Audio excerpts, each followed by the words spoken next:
I am so proud of the DCU. They managed to make a bad movie instead of a nightmarish experience like they usually do. Unfortunately, just making a bad movie is not enough to get people excited about a new expanded universe. I am not familiar with this comic book character, but this movie made him look like someone you would introduce in phase 5 or 6 when you're out of ideas. The potential of this character was completely ignored in favor of silly themes and messages. Look at the tagline on the poster. Jamie is a superhero whether he likes it or not. Interesting. What do they do with that? Nothing. It's absolutely not explored. This untapped potential makes the hero feel extremely generic, and the uninspired plot only exacerbates the problem. Blue Beetle does everything it can to make superhero fatigue real. Bad writing, dumb characters, and a story that has been told 17 times. I challenge anyone to tell me one new idea that came out of this movie. Let's see what ingredients they put in the sludge.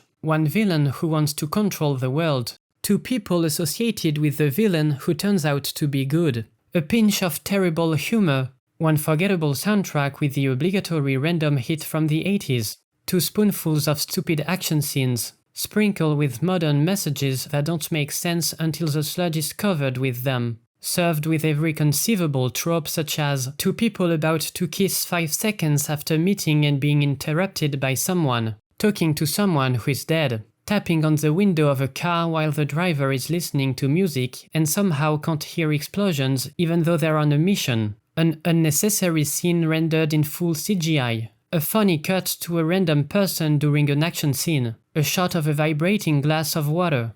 The movie is so generic that it's driven by archetypes instead of characters. The nerd, the evil capitalist, the bad guys who were good all along, Nana the revolutionary, the mentor who dies, the character who talks all the time, and the kid who randomly got powers. Just mix Iron Man, Homecoming, Shazam, and a bunch of Mexican Americans together and you get Blue Beetle. I would have said Ant-Man, but there is no elaborate plan to infiltrate the building. There is zero security in the secure facility. The good guys just go in and out like it's open house day. I could have said Venom too. Unfortunately, there's almost zero meaningful interaction between the Scarab and Jamie.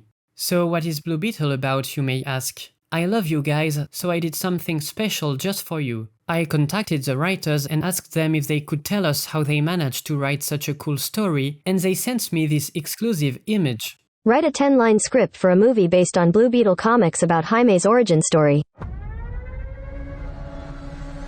Family is everything. These are the moments that define us. Whoa, what's happening to me? You're like a real-life superhero, Jamie. Oh, he's pissed. With this power, I'll reshape the world. Ho ho ho. Your strength comes from within, mijo. Use it wisely. You're not the only one with power, Kessler. My family's love empowers me. Blue Beetle. Family legacy. You can really tell they are talented writers because they swapped school for home and added a corporate villain for some much needed social commentary. Now that I've broken down the story, let me ask you this. Who is this movie made for? The biggest problem is that we're expected to relate to the Latino stuff more so than the superhero stuff, because that's not the focus of the movie. And that's the problem. The superhero sticker slapped on the movie kills it, because all the time wasted on superhero bullshit is time not used to flesh out the messages, the culture, and the characters. This movie is completely lost on international audiences because it's about a culture that most people don't know about, that has a problem that most people don't have. It's even harder to connect with the characters because on top of their Latino heritage, they're talking about American issues like tipping, student debt, or made-up sexism. American problems on top of immigrant problems on top of Latino culture is a tough sell for international audiences. And yet, it could still work. Audiences can relate to people who are different from them, as long as you do the work to make them feel included in your story. I'm not middle-aged, I'm not a woman, I'm not a mother, I'm not poor, I'm not gay, I'm not a fascist, I'm not lonely, I'm not from the 40s, and I'm not Italian, but I can watch Un Giornata Particolare because that's what the movie's about and that's what it devotes all its time to. It's not a superhero movie with dumb action scenes where the writers give you a fun fact about middle-aged Italian mothers who are fans of Mussolini every 10 minutes and expects you to put yourself in their shoes. If you're one of the people who felt a connection to the movie, then allow me to make a different argument. You can't make a $120 million movie that only resonates with a fraction of Americans, especially when most of the characters' struggles are the result of living in poverty. People who can't afford their rent don't go to the movies, it costs like $2 billion. On top of that, the DCEU hype is dead, so people are much less likely to give a random superhero a chance than someone they already know like Batman. Unless Warner is doing some charity work, this movie was a financial mistake from the start. Now let's laugh a little and talk about some of the messages in the movie. The film never tries to differentiate between white people, rich people, and Americans. It's about race, money, and cultural differences all at once, and it's a mess. Like everything else in this movie, the writers don't take the time to flesh anything out. The two main characters come to the conclusion that the grandfather was sexist for giving the company to his son and not to his daughter, who worked with him for years. I mean, sure, it sounds sexist when you conveniently put it that way, but not really when you think about it, which the writers don't do. It could be that the grandfather worked with his daughter for years and realized how insane she was and thought it best to let a normal person run the company. Was it sexist when Pimp pushed Darren away, or was it because he knew the guy was crazy? If you want your message to be taken seriously, you have to say more than just buzzwords. Fortunately, they didn't make the same mistake with the second message. This is the most important one in the movie, so please make sure you have something to hold on to because it's going to rock your world. This is such a hot topic that they talked about it several times and incorporated it directly into the plot. White people can't say Hispanic names. Of all the problems that Mexican Americans face, this is what the movie focuses on. There's only 2 white people in the whole movie, and neither of them can pronounce Hispanic names correctly. Not only can they not say them, but they go out of their way to mispronounce them. The villain takes it a step further by wiping the memory of Ignacio to call him Conrad instead. She also decides to call her scientist Sanchez, even though he told her 3 times that's not his name. I kid you not, the arc of the 2 guys working for the evil lady was to realize that they were Latino all along. My name is not Sanchez Bermeja, es José Francisco Morales Rivera de Ladrón. Not only is it one of the dumbest arcs I've ever seen, but it completely undermines the message about respecting non-English names. Are we supposed to learn 10 names to refer to one guy? You can't joke about Hispanic names and complain at the same time. Pick one. Jamie says to the receptionist, My name is Jaime. I'm here to see Jenny Court.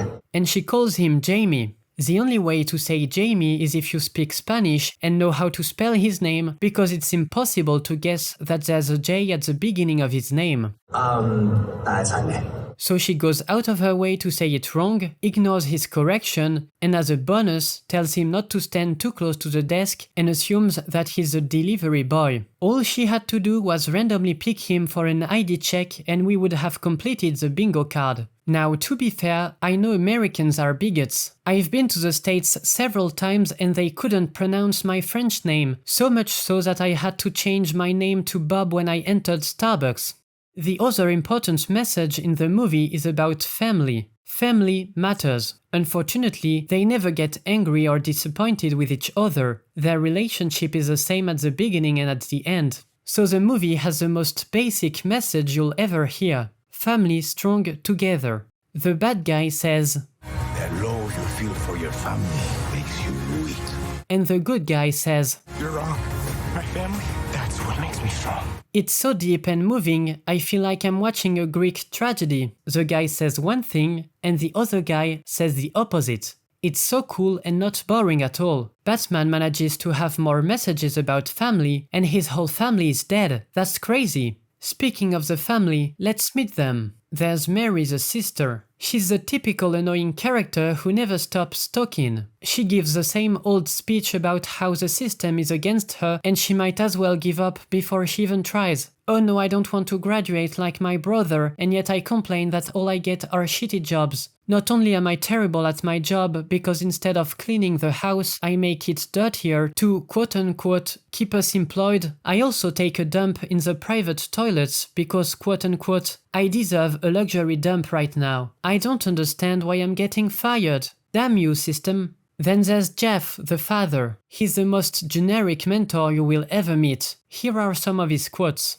What's important is that we go on this journey together. Things don't last. La familia, that's forever. Everyone has a purpose, you just haven't found yours. My destiny was to be here, with you, in this moment. The Scarab chose you for a reason. It's time for you to accept your destiny. They took a bunch of inspirational quotes and made it into a character. And even after he died, he's still going at it. Then there's Uncle Steve, a conspiracy theorist who's afraid of cameras, who thinks Batman is a fascist and that there's trackers in balloons. He doesn't like the government because they lock up Mexicans and erase people's memories. He loves his truck and of course he mentions Area 51. He's a walking cliché, but fortunately the writers noticed and made him a cartoon character as well.